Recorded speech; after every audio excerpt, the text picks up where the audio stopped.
दोस्तों, आज हम बात करने जा रहे हैं एक बड़े ही इंपॉर्टेंट टॉपिक की ओर। भारत में एक बड़ी जंग शुरू हो चुकी है। इस लड़ाई की आंच हमारे घर के दरवाजे तक पहुंचने ही वाली है।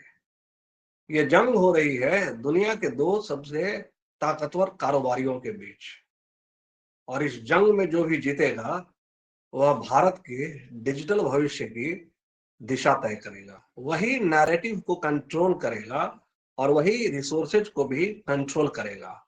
क्योंकि data is new oil, data सोना है। डेटा आज के दौर में सब कुछ है।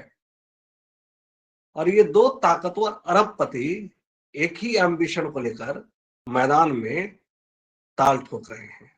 तलवारें मैदान से बाहर निकाली जा चुकी हैं। इनमें से एक शख्सियत का नाम है मुकेश अंबानी और दूसरी ओर है एलन मस्क। लड़ाई का मैदान है भारत का इंटरनेट डेटा। जो भी इस डेटा को कंट्रोल करेगा वह ये सबसे बड़े उभरते बाजार का बादशाह होगा। और भारत, जो कि एक इमर्जिंग सुपर पावर है, उस पर कब्जे का मतलब उसके मायने बहुत ही बड़े हैं। अब सवाल ये है कि ये मुकाबला जीतेगा कौन, और हम इस मुकाबले की बात क्यों कर रहे हैं। अगर एलन मस्क की जगह पर दूसरा कोई कारोबारी होता तो शायद मैं ये वीडियो भी नहीं बनाता, क्योंकि मुकेश अंबानी को हराना कम से कम भारत में तो असंभव है। तो चलिए हम इसके बारे में थोड़ा और डिटेल में बात करते हैं। और अगर आपने हमारा चैनल अभी तक सब्सक्राइब नहीं किया है तो कृपया सब्सक्राइब कर लीजिए। इस जंग की शुरुआत होती है साल 2021 में, जब एलन मस्क ने पहली बार भारत में स्टारलिंक सेवाएं देने की कोशिश की। लेकिन इसके लिए उन्होंने बड़ा एक अजीब सा काम किया। उन्होंने भारत सरकार की मर्जी के बगैर इंटरनेट सेवाओं की बुकिंग करना चालू कर दिया। वो ऐसा कर सकते थे क्योंकि उनको तो सैटेलाइट से देना है। उनको भारत की धरती पर ऑफिस लेने की कोई जरूरत ही नहीं, इसलिए उन्होंने कोई लाइसेंस नहीं लिया। अब भारत सरकार ने इस पर कहा कि आप ऐसा नहीं कर सकते। अगर भारत की धरती पर अगर आपको संचार की सुविधाएं देनी है तो आपको इसके लिए अनुमति लेनी होगी, इसके लिए आपको लाइसेंस के लिए अप्लाई करना होगा। और मस्क ने लाइसेंस के लिए अप्लाई भी कर दिया, लेकिन उस पर कुछ हो नहीं रहा था। और ये जो सरकार ने फैसला लिया, निश्चित रूप से वो रिलायंस और भारती एयरटेल, जो दोनों ही भारत के टेलीकॉम मार्केट के जो दिग्गज हैं, उनके दबाव में लिया। तो पहला राउंड तो नो डाउट मुकेश अंबानी जीत गए। अब वो विरोध क्यों कर रहे थे? उनका विरोध भी लाजमी था, क्योंकि उन्होंने देश में टेलीकॉम इंफ्रास्ट्रक्चर बनाने में काफी निवेश किया है। ऐसे में जब एलन मस्क के आने से उनके कारोबार पर सीधा असर पड़ता, क्योंकि मस्क को देश में ऑप्टिकल फाइबर नेटवर्क बिछाने की आवश्यकता नहीं है। अगर वो किसी तरह की इस तरह की सर्विस देना चाहे तो वह सीधे आसमान में घूमने वाले अपने हजारों सैटेलाइट्स के थ्रू आपको इंटरनेट दे सकते हैं, चाहे वो पहाड़ हो, जंगल हो या कोई सुदूर देहात। इससे मुकेश अंबानी का जो कॉम्पिटिटिव एज है वो पूरी तरह बेकार हो जाता, क्योंकि उन्होंने इतने पैसे लगाए और कोई बिना पैसे लगाए ही इस तरह की सुविधा देना चालू कर देता है।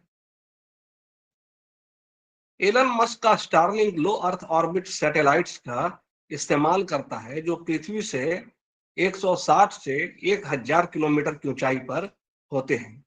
इससे ये तेज और भरोसेमंद इंटरनेट देते हैं। अब कहानी में एक ट्विस्ट आता है साल 2024 में। एलन मस्क डोनाल्ड ट्रंप के समर्थन में अब रिंग में उतर जाते हैं, और डोनाल्ड ट्रंप अप्रत्याशित रूप से अमेरिकी चुनाव जीतकर सत्ता में वापस लौट आते हैं। तो जाहिर है एलन मस्क सरकार में उनके सबसे बड़े सहयोगी बन जाते हैं। नवंबर 2024 में मस्क दुनिया के सबसे शक्तिशाली कारोबारी बन चुके थे। इसके बाद एक और डेवलपमेंट हुआ।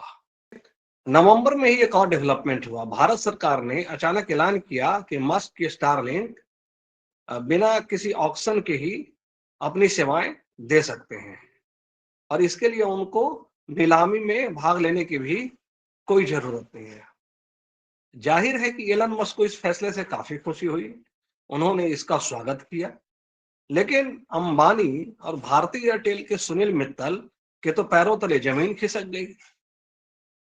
मुकेश अंबानी का कहना है ये फेयर प्ले नहीं है, अगर फेयर कंपटीशन चाहिए तो नीलामी ही सही रास्ता है, बिना नीलामी की यह मार्केट अनफेयर हो जाएगा। अंबानी ने सरकार को लगभग एक चेतावनी दी कि बिना नीलामी के सारे नियम तोड़े जा रहे हैं। अब विडंबना यह है कि मुकेश अंबानी फेयर प्ले की बात कर रहे हैं और सरकार पर बेईमानी का आरोप भी लगा रहे हैं। लेकिन यह सोचने वाली बात है कि यह ठीक उसी तरह से है जैसे शकुनी जो है जुए का विरोध करे और कैसीनो मार्केट पे प्रतिबंध लगाने की बात करे। अंबानियों की सफलता की कहानी सचमुच शानदार है, लेकिन क्या उसमें इनोवेशन है? रिलायंस इंडस्ट्रीज की ताकत सिर्फ उसके बिजनेस मॉडल तक ही सीमित नहीं है, बल्कि मुकेश अंबानी ने और इनफैक्ट उनके पिताजी धीरू भाई अंबानी ने भी अपने राजनीतिक संबंधों का भरपूर इस्तेमाल अपने कारोबार को बढ़ाने के लिए किया। इसके लिए सरकारी नीतियों को अगर बार बार उनके पक्ष में मोड़ने की जरूरत पड़ी तो वो हिचके नहीं, उन्होंने पूरी तरह से ये किया और ये बात सबको पता भी है। चाहे वह जियो का लॉन्च हो या उनके पेट्रोकेमिकल्स बिजनेस को मिले कई प्रत्यक्ष या अप्रत्यक्ष फायदे, उनकी सफलता का रास्ता हर बार रूल्स को ट्विस्ट करके ही आया है। लेकिन इस बार उनकी दाल नहीं गल पा रही है क्योंकि तालाब में उनसे भी एक बड़ी मछली आ गई है। एलन मस्क का स्टारलिंक उनकी इस रणनीति को अब चुनौती दे रहा है। मस्क की एंट्री ने अंबानी को पहली बार ऐसी हालत में ला दिया है जहां उन्हें सीधे तौर पे प्रतियोगिता का सामना कर रहे हैं।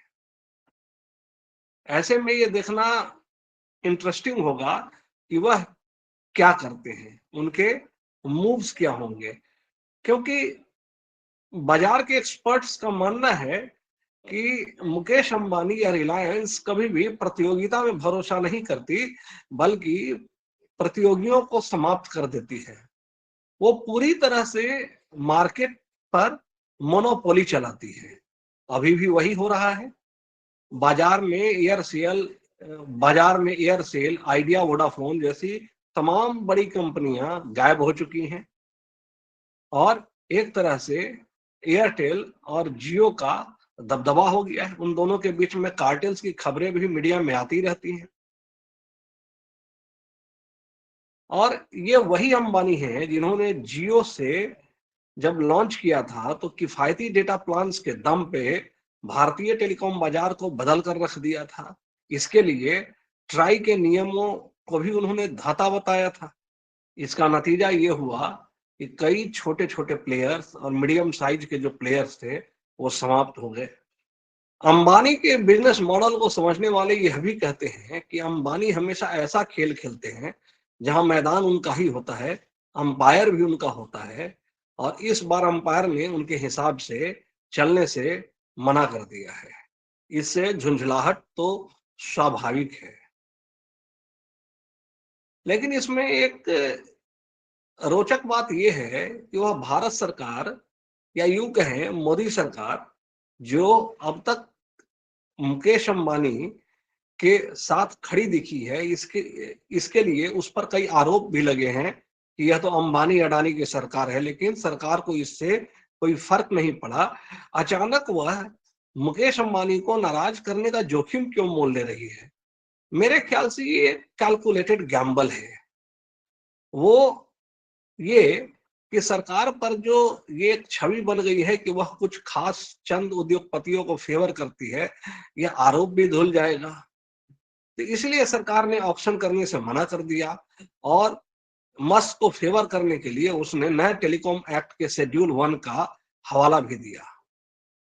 लेकिन मस्क की राह भी इतनी आसान नहीं है, क्योंकि मुकेश अंबानी इतनी जल्दी हार मानने वालों में से नहीं है।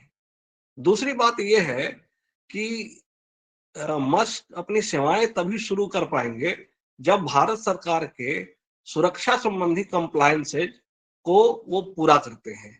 इसमें जो सबसे बड़ी बाधा है वो ये है कि उन्हें अपना डेटा सेंटर भारत में रखना होगा। अगर वह ऐसा करने में सफल भी हो जाते हैं तो सैटेलाइट इंटरनेट किफायती दर पर देना वो भी लंबे समय तक उनके लिए आसान नहीं होगा, क्योंकि जो सैटेलाइट ब्रॉडबैंड होता है वो टेरेस्ट्रियल इंटरनेट की तुलना में 10 गुना ज्यादा महंगा होता है।